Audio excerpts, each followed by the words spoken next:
Welcome to part 2 of Building Programs with Logic Models. I'm Teresa McCoy, Director of Learning and Organizational Development. In part 1, we discussed evaluative and causal thinking, and that program theory and extension is basically causal statements. And those causal statements can be visually expressed in a logic model. Now, I'm going to provide an overview of the components which make up a logic model. While this may look complicated starting out, your logic model can be very simple. That's okay. As your program matures and becomes more complex, so will your logic model. And as you get more experience in program development, you will become more skilled at developing logic models. As I said, in extension, we use the logic model to visualize and provide a summary of our programs. I know that this particular graphic looks complicated, and it certainly can be.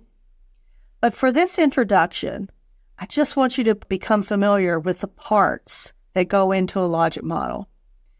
As a note, you will find different templates of this logic model, and some of the words may be a little different, but they are all based on the same concepts. All logic models are built based on the mission, vision, priorities, and other dynamics of our organizations. They are also built on a situation or problem that has been identified, generally through a needs assessment, that we want to address in our local communities. Our programs, because we are an educational organization, address the need through giving clientele some type of knowledge and skills that help them to take action to change the situation. This is an example of a situation statement about foodborne illness in the United States. For your local situation, you probably would want to find similar data that would support why a program is necessary to teach people about how to handle food safely. The next part of our logic model involves what we put into the program, or what we call inputs. Those are traditionally time, money, expertise, materials. Those are our basic building blocks to design a program. And then based on that design, we talk about our expected outputs of the program. In this particular template, outputs are divided into 3 categories. First, we have our participants. Who are the people we plan to reach with our program? Next, we define our activities, what we plan to do. Are we conducting workshops? Are we developing products? And so forth. The third output is our direct out products. Those items that we are going to create. Examples can be publications, articles, workbooks, etc. This is an example of a logic model that I built that has, in this situation, inputs and outputs. Notice these are on the left side of the logic model. You see that my inputs include local educators, extension specialists, time, wages, supplies. Our outputs included materials, workshops, and other activities. In this logic model, the template I use separates the outputs into activities and products, the 2 columns. But they're always going to be, the inputs and outputs are always going to be on the left-hand side of the logic model. On the right side of the logic model is outcomes. I like to start building a logic model with outcomes and build backwards. In other words, people often say start with the end in mind. What am I trying to accomplish with my program? When we look at those outcomes, notice that, again, there are 3 columns there. There's short-term outcomes. These outcomes are typically a change in knowledge, awareness, skills, attitudes, or aspirations, intent. We call these by the acronym CASA or CASA, depending on how you want to say it. Next are the intermediate or medium-term outcomes. So ask yourself, if knowledge changes in the short term, then what result would occur based on this change in knowledge in the intermediate or medium term? That can include changes such as behaviors, decision-making, and actions that we're looking for. And then long-term are referred to as the social, economic, or environmental conditions that we expect to occur because of those short-term, medium-term outcomes. The social, economic, environmental conditions are often referred to by their acronym of SEEK. So in my example, when I built my outcomes, you see I have short-term, medium-term, and long-term. And they are always on the right side of the logic model. Moves from left to right. Remember, short-term outcomes we refer to as CASA. Medium-term outcomes are those behaviors, actions, and then long-term are the social, economic, and environmental conditions that we expect to change.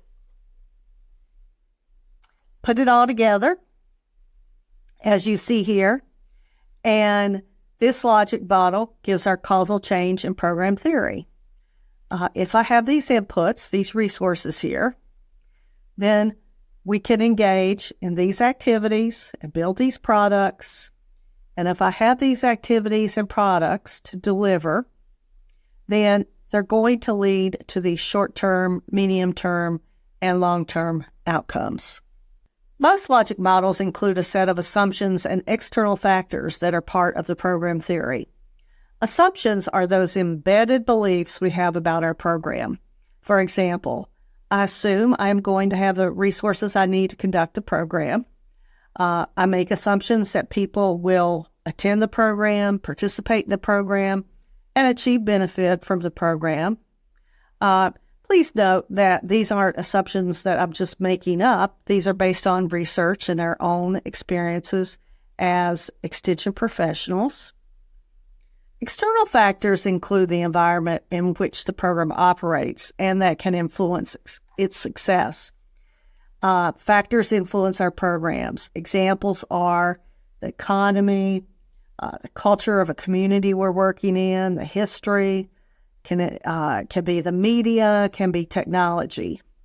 We just had in 2020 a huge external factor that impacted many of our programs, and that was the pandemic. Think about some of the factors that may influence programs in your setting. And then finally, a detailed logic model will generally include the objectives and measures that are intended to produce data to prove that your program is actually successful. Some people feel that the traditional logic model that you've seen simply doesn't work for them. They want a different way to express their program. That's great. Here you see an example of a logic model that looks like a tree. At the base, you have your activities that form and the resources that form the foundation of the tree, moving on up through the trunk of the tree, onto the branches and the leaves. I actually was showing this to a group one time, and I had a person who said, "Oh, great. I get it. I wish someone had shown me this originally to get started, because I get this. I didn't get the other one with the boxes." I thought that was wonderful. Here's another example. I personally like the creativity of this logic model. You see here that the model still moves from left to right and uses activities, outputs, and outcomes, but it evokes a feeling of growth. You see the foundation that kind of looks like grass, and you have the trees, you have the sun. That can be very appealing to stakeholders or to others. It can really draw people in to understanding what the logic model is or what the program is. That can be very appealing to stakeholders. You will have to make the judgment in your situation as to what will work. Lots of times, especially in grant applications, they want a traditional logic model, not something like this necessarily. We're going to take a look at a short video that gives you a summary of building logic models. It was developed by the North Carolina Coalition Against Domestic Violence. I think this is a great resource. In the future, if you have to develop a logic model, just coming back to this 3-minute, 15-second video would help you to refresh your memory and get started again. So enjoy this. Welcome. Thanks for joining us. Today's topic is logic models. We all know from experience that program planning and evaluation can feel overwhelming. Logic models can relieve some of the confusion by organizing the parts of planning and evaluation into an easy-to-follow, step-by-step process. That clearly demonstrates how, with the right inputs and the right activities, you can create what is needed to achieve the change you want to see in yourself, your organization, your community, your society. Most logic models have 4 main components. Inputs are the resources you need. Activities are what you do with those inputs. Outputs are what you create and who you reach with those activities. And outcomes are the change that results. Without a logic model to guide your planning, it's easy to miss your target. Though they come in many shapes and sizes, logic models are all essentially designed to diagram the linkages that you expect to result in a set of desired outcomes. Logic models are like a series of if-then statements. If you have certain inputs, then you can do certain activities. If you do certain activities, then you can create certain outputs. If you create certain outputs, then you can expect to achieve certain outcomes. Logic models help to ensure all stakeholders have a shared understanding about how a program's activities are meant to address the problem at hand, which makes for more productive and positive collaboration. And that makes it easier for everyone involved in the program to stay on target. Whether you call it a roadmap, a mental model, a program framework, or a blueprint for change, a logic model can help you understand where you're starting and where you're going, plan how you're going to get from here to there, and determine how you will know when you've finally arrived. After all, who doesn't get excited about a well-organized road trip with clear directions, a full gas tank, and an accurately estimated arrival time? Or a delicious, well-prepared meal made with the right ingredients and clear instructions that fills your stomach and warms your heart? Logic models. They're a recipe, a roadmap, a plan for the change you want to see in the world.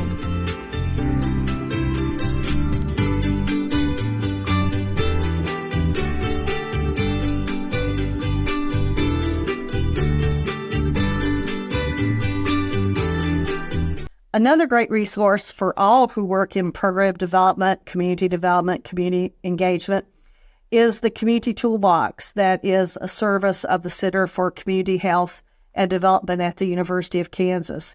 There's a lot of material there that you will find useful, both as a program developer and as a change agent. Finally, I want to say logic models can take some time to develop, but the payoff is big in terms of clarity and understanding. By going through this process of articulating inputs, outputs, and outcomes, you create the clarity and you create the understanding through a visual picture about what your program is doing and what your program is trying to accomplish. Give it a try.